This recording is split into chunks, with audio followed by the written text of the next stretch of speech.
Well, ladies and gentlemen, here we are. It's Friday. We're only 7 days out from Donald Trump being inaugurated, the 45th President of the United States. They're already on the verge of repealing Obamacare. Every week, tens of billions of dollars of more jobs are announced to come back into the United States. The latest Chrysler plants.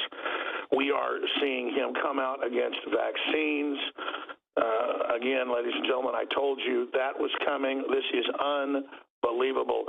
We are seeing him openly move to get over $1 trillion of money back in the United States by changing our tax laws to expose the globalist. I have the cover of USA Today here in front of me with their weekend edition. Trump's cabinet of disruptors ready to go. That's right. They're going to disrupt the new world order, ladies and gentlemen. And all the things Trump is delivering on in spades, and he has committed to the American people, he's committed to me. I'm going to just leave it at that so the media doesn't have another heyday with it, that he's going to deliver or basically die trying.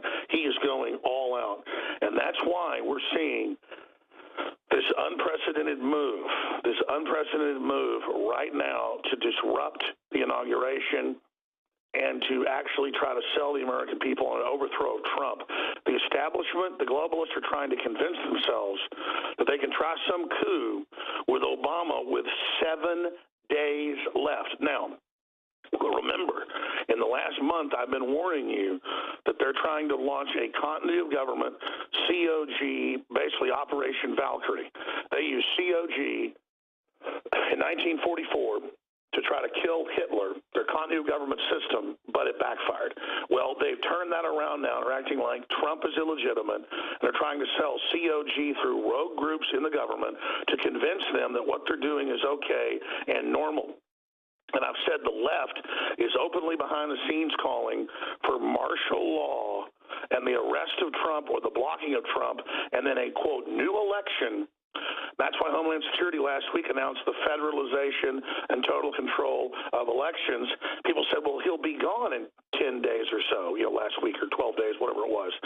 But see, not if they suspend this election and say it was fraudulent. They're seriously thinking about it. Now, Rosie O'Donnell is one of the top people in the New York Hollywood scene. She's a has-been, but she's a darling with the elites. And she has put out an article in Yahoo.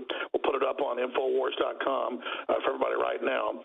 She has come out and openly said that she wants the election suspended because she's a, quote, Russian agent until that can be cleared up. Of course, it'll never be cleared up. They're the ones running with this info. And that she wants martial law in place. Now,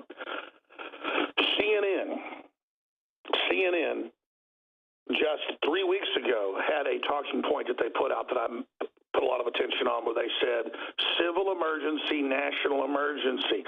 I then talked to my sources at CNN. We also have sources inside ABC News. I'm going to stop right there. And they said that they are seriously wargaming, just like they got caught before the Gulf War both times in 1991 and 2003, wargaming the attacks with the exact targets drilled beforehand with a seamless integration of federal government, Pentagon media through the media. They are actually wargaming, and I'm going to announce this on the other side of the break with David Knight. That's some of the stuff I'm working on behind the scenes. This is not turned into a vacation. It's turned into an on-the-road emergency transmission. But bottom line, ladies and gentlemen, they are seriously, notice you heard this from me first, because we have the sources. Now you see it actually materializing 7 days out. David Knight, this is incredible. Alex, and of course, when we look at Rosie O'Donnell, we could say that it's just the rantings of somebody who's a failure. But this is something that has been promoted by George Soros. We're going to be talking to Michael Snyder today, and he breaks down this group that is going to try to disrupt the inauguration. We'll be right back. Ladies and gentlemen, it is Friday the 13th, 2017. That's right. I'm your host, Alex Jones.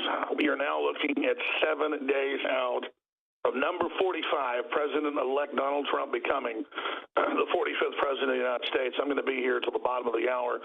David Knight is going to be honchoing this broadcast. Again, I will be back in the saddle early next week, and I'll be obviously breaking some very important news over the weekend if I'm given the green light. And believe me, I want to be given the green light. I do not like sitting on this. But let's just say this. We're living inside a Tom Clancy novel right now, folks. But it'd be a Tom Clancy novel so fantastic no one would believe it because truth is stranger than fiction. Now, David Knight's going to be augmenting what I'm saying because there's so much evidence that when he popped in during the last segment, if he just joined us, he added key intel to all of it that I hadn't even gotten to. So we're going to be going back and forth here. But first,